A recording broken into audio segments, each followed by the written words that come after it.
Thanks for watching. Don't forget to like, comment, share and subscribe to Mufti Tariq Masood, famous scholar.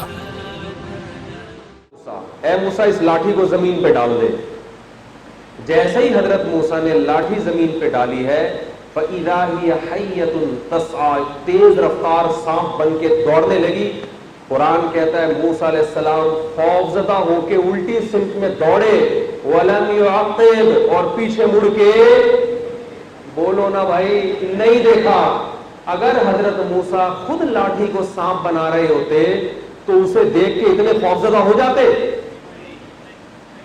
قرآن کہہ رہے ہیں قلنا, اے ہم نے موسیٰ سے کہا اے موسیٰ لا تخف, ڈر مت, سنعیدها سیرتها الاولی, اس سانپ کو پکڑ لیں ہم اسے واپس لاٹھی میں تبدیل کر دیں. اس سے صاف پتہ چلتا ہے کہ معجزے میں پیغمبر کے ارادے کا کوئی دخل نہیں ہوتا. نہ پیغمبر لاٹھی کو سانپ بنا سکتے ہیں, نہ سانپ سے دوبارہ لاٹھی میں کنورٹ کر سکتے. تو جب موسیٰ کلیم اللہ کو یہ اختیار نہیں ہے تو آغا خان کو یہ اختیار کہاں سے ہو گیا بھائی کہ وہ بغیر اسباب کے آپ کی بگڑی بنا دے اور آپ کے کام بنا دے؟ تو ہماری طرح کا ایک انسان ہے, 10 بیماریاں لگی ہوئی ہیں, موت, زندگی, بڑھاپا, پریشانیاں, ٹینشنیں. ایک صاحب کا میرے پاس فون آیا کہ مجھے فالج ہو گیا ہے اور میں علاج کرا کر آگے تھک گیا ہوں. مجھے پتا چلا ہے فلاں مزار پہ ایک بزرگ ہے قبر کے اندر, تو وہ وہاں جاؤں گا تو میری یہ بیماری ٹھیک ہو جائے گی. میں نے ان سے کہا آپ کا آدھا دھڑ کام نہیں کر رہا؟ کہتے ہاں. میں نے کہا ان بزرگ کے دونوں دھڑ کام نہیں کر رہے. جس کے دونوں دھڑ کام نہیں کر رہے وہ اس کا آدھا دھڑ کیسے ٹھیک کرے گا؟ وہ تو بزبان حال کہے گا کمبخت میں تیرا آدھا جب صحیح کروں جب اپنے میرے تو دونوں کام نہیں کر رہے. اور میں نے کہا یہ بھی اللہ کا شکر ہے انتقال کے بعد ان بزرگ کے دونوں دھڑ کام نہیں کر رہے تھے, کیونکہ اگر مرنے کے بعد ان کے آدھا کیا 1/4 دھڑ بھی کام کرنا شروع کر دیتا تو جو ان کو غسل دینے والے لوگ ہیں وہ ان کی جگہ لیٹے ہوئے ہوتے خوف سے. کوئی مردہ اگر ذرا سی انگلی ہلا دے اپنی یا پلک جھپک لے تو آپ بتاؤ جو غسل دینے والا ہے وہ خوف سے مرے گا کہ نہیں مرے گا؟ کیسی بے عقلی ہے کہ جس کے دونوں دھڑ کام نہیں کر رہے وہ علاج کرے گا اس کا جس کا آدھا دھڑ کام نہیں کرے. او بھائی یہ سارے ہماری طرح کے انسان ہیں. نہ پیغمبر کے پاس انسان کی حاجت روائی مشکل کشائی ہوتی ہے, نہ بزرگوں کے پاس ہوتی ہے, نہ پرنس آغا خان کے پاس ہوتی ہے, نہ بتوں کے پاس ہوتی ہے. اللہ نے کہا انتم الفقراء الی اللہ, تم سارے انسان میری نظر میں ایک جیسے ہو, آدم سے لے کے قیامت تک آنے والا آخری انسان سارے ایک جیسے ہو اور سارے میرے برابر کے محتاج ہو. تو انسان محتاج ہے. لوگ بعض یہ کہتے ہیں کہ ہم پولیس سے بھی تو مدد لیتے ہیں ہیلپ لائن فون کر کے. جب پولیس سے مدد لینا جائز ہے اس کا مطلب انسانوں سے مدد لینا بھی کیا ہے؟ بولو جائز. دیکھو مدد کی 2 قسمیں ہیں. دیر آر 2 ٹائپس آف مدد. ہیلپ کی کتنی قسمیں ہیں؟ بچے اسکول میں پڑھتے ہیں نا دیر آر 2 ٹائپس, تو میں اس طرح سے آج کل سمجھاتا ہوں, اس طرح یاد ہو جاتا ہے. مدد اور ہیلپ کی 2 قسمیں. ایک ہیلپ وہ ہوتی ہے جو اسباب کے تحت ہوتی ہے, جس کی لاجک ہوتی ہے. مثلا فرض کریں مجھے پیاس لگ رہی ہو, میں آپ سے مدد مانگتا ہوں کہ یار پانی لے آؤ, تو یہ کوئی ہوائی کام, انلوجیکل کام نہیں ہو رہا. آپ جائیں گے کولر گلاس رکھیں گے, بٹن دبائیں گے, پانی کا کام ہے کہاں جانا؟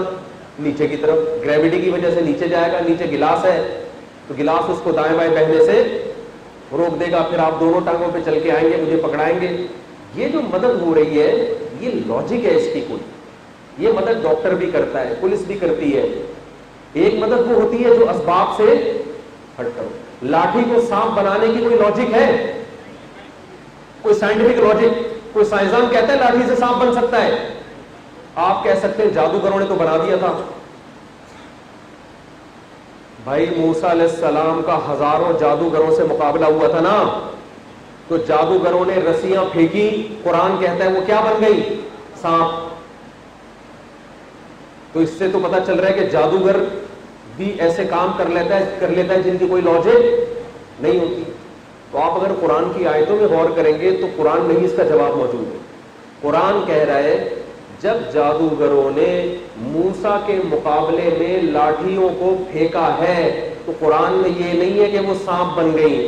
قرآن کہہ رہا ہے یخیل الیہ من سحرہ انہا تسعی. سامنے جو مجمع تھا اور موسیٰ علیہ السلام ان کو ایسا لگا کہ یہ سانپ بن گئی ہے. جادو کے زور سے مسمرزم کیا تھا انہوں نے, دماغوں کو کیپچر کر لیا تھا, تو ان کو ایسا لگا کہ یہ کیا ہے, یہ سانپ ہے. حقیقت میں وہ رسیاں سانپ بولے نہیں بنی تھی. جادوگر کو اگر یہ اختیار ہوتا نا کہ ایک چیز کی حقیقت ہی چینج کر لے تو جادوگروں سے زیادہ مالدار دنیا میں کوئی نہ ہوتا. وہ تانبے کو چاندی بناتے رہتے بیٹھے. جو لاٹھی کو سانپ بنا سکتا ہے, لاٹھی کو سانپ بنانا مشکل کام ہے کیونکہ بے جان چیز کو کیا بنا رہے ہیں, جاندار. اور مٹی کو سونا بنانا آسان ہے, وہ بھی بے جان اور یہ بھی کیا ہے, بے جان. تو جادوگر تو بیٹھتے ہی نوٹ چھاپ, ڈالر, پاکستانی کرنسی کو ڈالر بناتے رہتے بیٹھ گئے. لیکن جتنے غریب جادوگر ہوتے ہیں اتنا دنیا میں کوئی نہیں. یہ تو ہمارے پیسے سے چل رہے ہوتے ہیں, بیوقوف بنا بنا کے ہماری جگہ پہ خالی کرواتے. یہ نن دھڑک, ان کے پاس تو پہننے کے کپڑے نہیں ہوتے. تو اس لیے قرآن کہہ رہے ہیں یخیل, تخیل, خیالی دنیا میں ایسا ہوا ہے. لیکن ادھر موسیٰ علیہ السلام نے جب لاٹھی پھینکی ہے تو قرآن نے یہ نہیں کہا کہ جادوگروں کو ایسا لگا کہ یہ کیا ہے, سانپ ہے. نا نا نا نا, قرآن کہہ رہا ہے فَإِذَا, اچانک وہ لاٹھی ثعبان, اژدہا بن گئی, مبین, بالکل واضح, جس میں دو رائے نہیں ہو سکتی تھی. یہی وجہ ہے کہ جیسے ہی موسیٰ نے جب لاٹھی پھینکی اور وہ سانپ بنی ہے اور ان کو نگلنے لگی ہے تو قرآن کہہ رہا ہے القی السحرۃ سجدا, فوراً. فا کا لفظ عربی میں آتا ہے تعقیب, تعقیب کا مطلب فوراً یہ کام ہوا ہے. جادوگر لاشعوری طور پر فوراً سجدے میں گر گئے. یعنی جادوگروں کو سوچنے کا موقع بھی نہیں ملا, بلکہ وہ, آپ نے پڑھا ہوگا نا, ایک, میں تو وہ اصطلاحات بھول چکا ہوں, ایک لاشعوری حرکت. بھائی ڈاکٹر کہتے ہیں کہ بعض حرکتیں ہماری ایسی ہوتی ہیں جن میں ہم کام پہلے کرتے ہیں, سوچتے بعد میں. وہ گاڈ گفٹڈ ہوتی ہیں. یہ اللہ نے ہمارے جسم میں کچھ ایسا سسٹم لگایا ہوا ہے کہ اچانک جب کوئی حادثہ ہوتا ہے, بعض حادثے ایسے ہوتے ہیں کہ اگر ہم ان حادثوں سے بچنے کے لیے پہلے سوچیں اور پھر کام کریں تو وہ حادثہ ہمیں تباہ کر دے گا. سوچنے کا ہمارے پاس ٹائم نہیں ہوتا. تو بعض حادثے ایسے ہوتے ہیں کہ جب وہ حادثہ ہوتا ہے نا, ہماری باڈی پہلے کام کر چکی ہوتی ہے. دماغ کے کچھ ایسے پارٹس حرکت میں آ کے ہماری باڈی کو ہلا دیتے ہیں کہ جو ہمارا شعور ہے نا وہ بعد میں حرکت میں آتا ہے. دیکھیں ایک دم جب بھی کوئی بم دھماکہ ہوتا ہے, دھماکہ ہم نے سنا بعد میں ہوتا ہے, ہل پہلے جاتے ہیں, غور بعد میں کر رہے ہوتے ہیں یہ ہوا کیا ہے. اللہ نہ کرے یہاں کوئی دھماکہ ہو.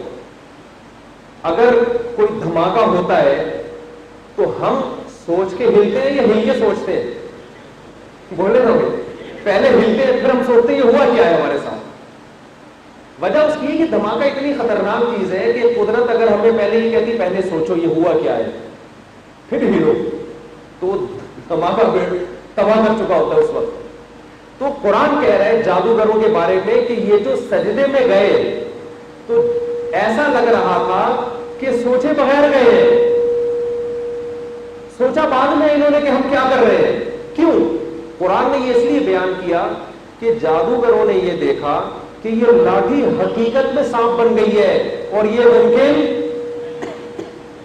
یہ ہے ہی نہیں. جادوگر تو جادو کو جانتے تھے نا. وہ حیران ہو گئے کہ ہم اتنے بڑے بڑے جادوگر ہیں, ہم نے رسیوں کو, لاٹھیوں کو حقیقت میں سانپ نہیں بنایا, اور موسیٰ نے چند سیکنڈ کے اندر حقیقت میں لاٹھی کو کیا بنا دیا ہے, سانپ.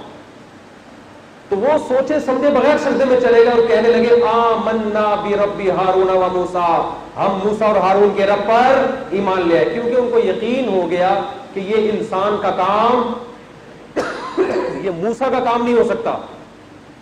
میں سمجھا پا رہا ہوں اپنی بات, کیونکہ وہ جانتے تھے یہ لوجیکل ہے, بھائی لاٹھی کیسے سانپ بن سکتی ہے. کوئی سائنسدان اس بات کو تسلیم نہیں کرے گا کہ لاٹھی سانپ بن جائے. نظر کا دھوکہ ہو سکتا ہے، حقیقت میں نہیں۔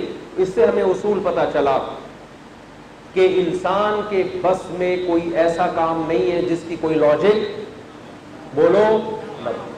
اب کسی کو اولاد چاہیے، وہ اگر ڈاکٹر کے پاس جاتا ہے تو اس کا مطلب ڈاکٹر سے میڈیسن لے رہا ہے، دوا لے رہا ہے، بیماری کو ٹھیک کر رہا ہے۔ یہ اولاد کا مانگنا شرک نہیں ہے۔ لیکن اگر کسی بزرگ کے پاس جاتا ہے مجھے اولاد دے دو، بھائی بزرگ کو کیا پتا آپ کے اولاد نہ ہونے کی وجہ کیا ہے؟ آپ کا اس کے پاس جانا اس کی علامت ہے آپ یہ سمجھتے ہیں کہ یہ بزرگ کام کرنے میں سبب کا محتاج نہیں ہے۔ یہی شرک ہے۔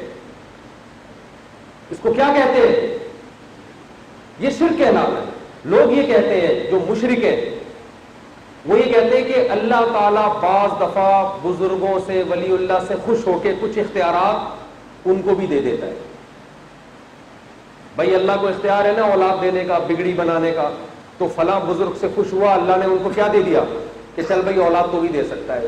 قرآن جگہ جگہ اس کی نفی کرتا ہے کہ میرا کوئی وزیر نہیں ہے، میرا کوئی نائب نہیں ہے، میں نے کسی قسم کے اختیارات کسی کو نہیں دیے۔ میں سمجھا پا رہا ہوں اپنی بات؟ تو اسلام توحید کے معاملے میں کلیئر ہے، نہ پرنس آغا خان کے پاس اختیارات ہیں، نہ کسی امام کے پاس، نہ کسی پیغمبر کے پاس۔ ہم توحید ایک خدا کو ماننے والے ہیں۔ وہی شرک جو عیسائیوں میں آیا، وہی یہودیوں میں آیا، وہی اسلام کی طرف منسوب فرقوں میں آیا۔